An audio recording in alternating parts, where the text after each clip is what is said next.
last night. And, again, it is my intention to come forward consistently with all of the things that I love to do, the nightcap, the Hey Friend episodes and things of that nature. But sometimes I get so, friend, there are many things that I'm dealing with that I just don't discuss because it doesn't matter. What difference does it make? It's not going to help me to discuss it. I'm one of those people that I don't complain.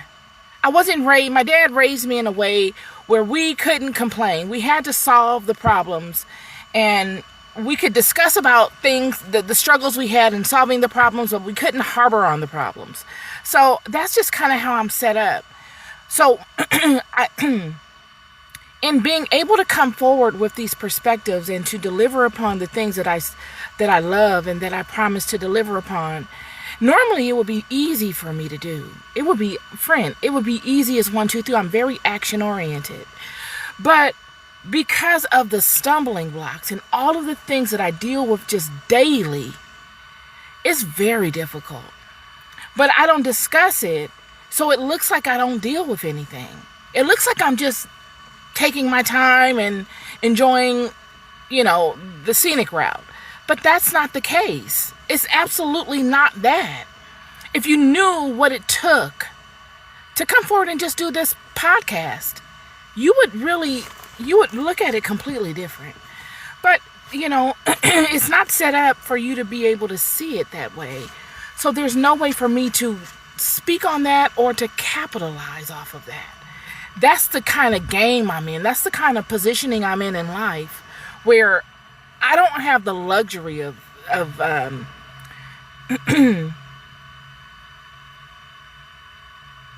of being, looked upon because of those things. My walk is that I've got to deliver regardless, even if nobody knows about it or if the world knows. Anyway, today's conversation is about blindly following people. I'm going to lead with scripture. Chapter 24 of the book of Matthew, verse 3. And as he sat upon the Mount of Olives, the disciples came unto him privately, saying, Tell us, when shall these things be? And what shall be the sign of thy coming and of the end of the world? And Jesus answered and said unto them, Take heed that no man deceive you. Jesus says a powerful statement.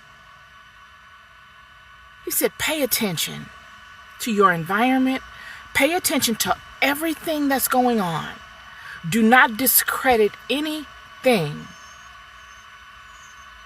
so that no man deceives you. For many shall come in my name, saying, I am Christ, and shall deceive many. We're going to park right there. I'm going to do a series on this, and it begins today, on not being deceived and on deception. I opened up with the communication to you of the struggles that I go through to just deliver upon these podcasts and these Bible studies and the Sunday services and all of the different things that I deliver upon weekly.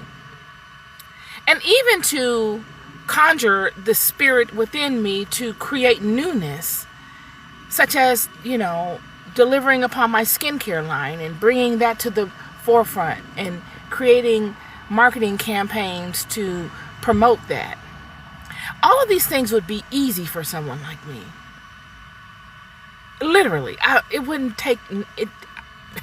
I don't want to make it seem like I got all the answers over here and I'm walking on water, because I'm not, and I do not have all the answers. But I'm a very action-oriented person. Yet, the struggles that I deal with are personal struggles, somewhat, and they're not to be conveyed openly.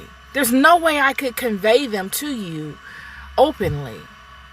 And this is the structure in which I am moving. And I could look at this situation and say, woe to me. What a terrible hand I've been dealt. Why would God allow this? And I've done all of that. But at the end of the day, I'm still posed with the problem. It doesn't change anything. And the alternative thought would be, what can be gained from this? How have I been able to circumnavigate these seas thus far? And what have I benefited? In what way have I benefited from the movement that I've had in this particular scenario? Have I gained? I've gained. I've been able to overcome. Surely I haven't been able to have a rally of people around me to pity me and to say, oh, we're sorry this happened to you, and those are bad people and they need to be punished and you need to be exalted and all of that kind of stuff. I haven't had that luxury. Neither have I expected it. The only thing that I've expected is for God to lead me through it and for me to pay attention while I walk through it and to take every single experience in so that I gain from them and that I add those weapons that I've used in my arsenal of weaponry and those techniques that have benefited me in my arsenal of techniques so that I am made better, and in turn I can offer them up to someone else so that they are made better. That overshadows any complaint. That overshadows the camaraderie that I would get with any mortal person who's bound to the same fluctuations of temperament as I am. That is the constant and consistent thing that I can rely upon. And that is what Jesus is speaking to here in this scripture. I know it doesn't make sense to you, but I'm going to make it make sense.